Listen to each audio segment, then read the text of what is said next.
Have you ever spent hours working on a watercolor painting only for it to look like a hot mess? Spoiler alert, it's not you, it's your brushes. This may sound silly, but hear me out. For ages, I thought they were the least important thing, but as it turns out, bad brushes mess with everything.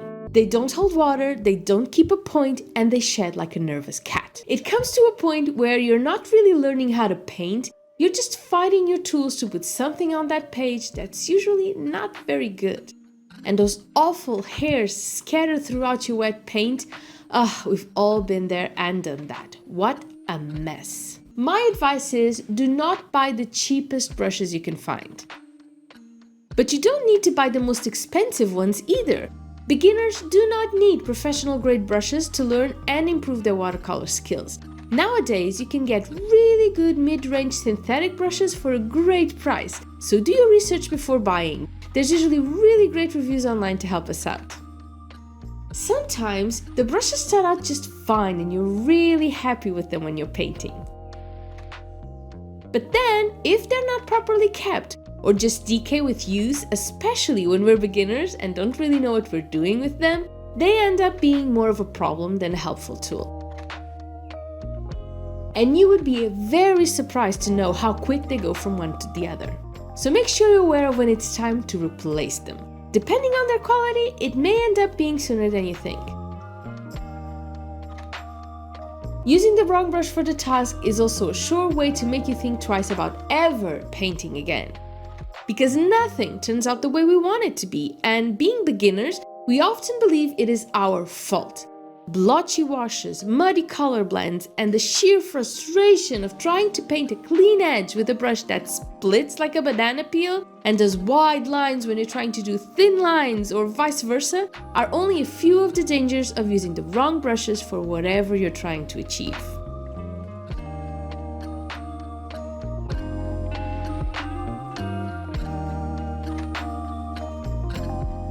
For example, a flat brush is great for broad strokes, whereas a round brush is great for the thinner details.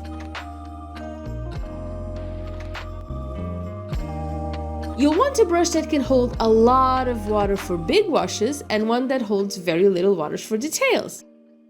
And while this may all seem very confusing when we're first starting out with watercolors, there really is a very simple way to know which brush you need for each task. We get to know them properly. It's actually really great practice.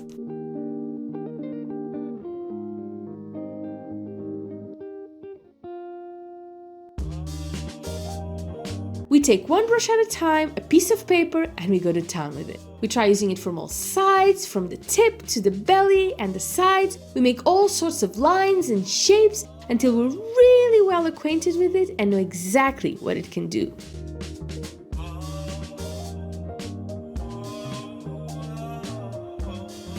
Also, we've talked about bad brushes, but how exactly do we know what a good brush is? There are some really green flags to look out for.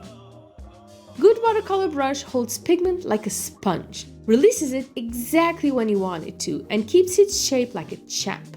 A perfect point every time. It makes painting feel easy, like, ooh, this is what it's supposed to feel like.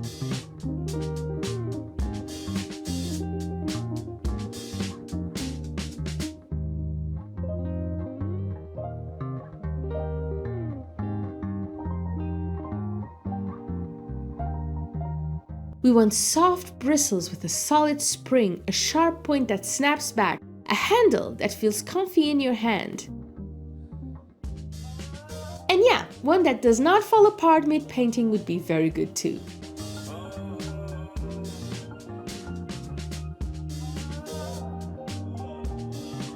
Now, there are so many different brushes and sizes, it's so easy to get overwhelmed and waste a ton of money getting all of them. When in fact, I would say you only actually need 3. That's it, 3, that's all it takes. First, you need a large mop brush or a quill.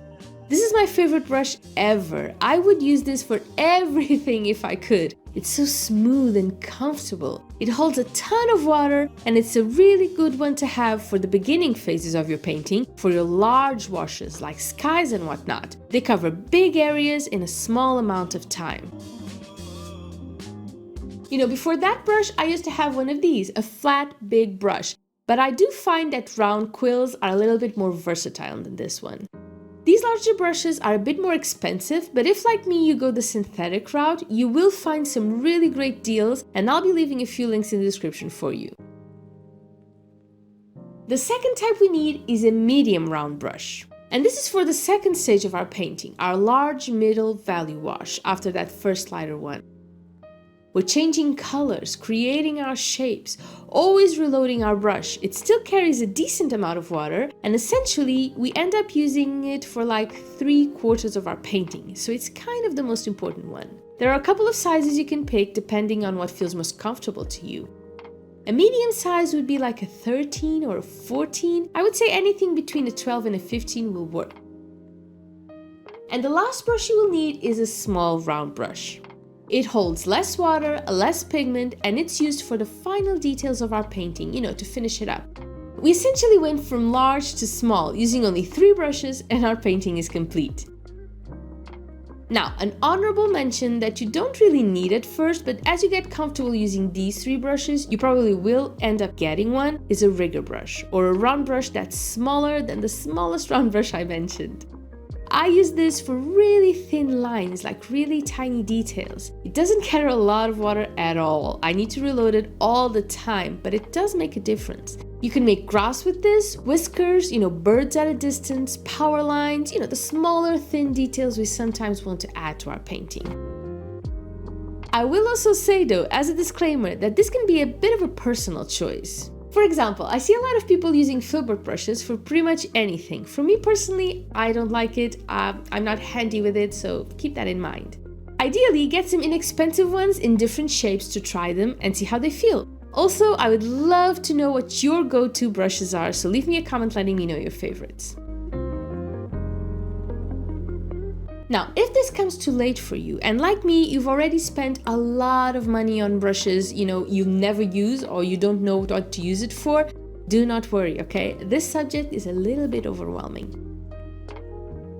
I would say that it was my final frontier. I started learning about paper, then paint, and left the brushes for last because you hear so many things about so many different options. And when you're starting out, you just want to see some improvement. And you're willing to do and buy anything. And there they are, talking about brush materials and brands and shapes and sizes and whatnot. It really is intimidating. Just remember, you've got the skills. Do not let your brushes hold you back. Buy the right tools and watch your paintings come to life. See you soon. Bye bye.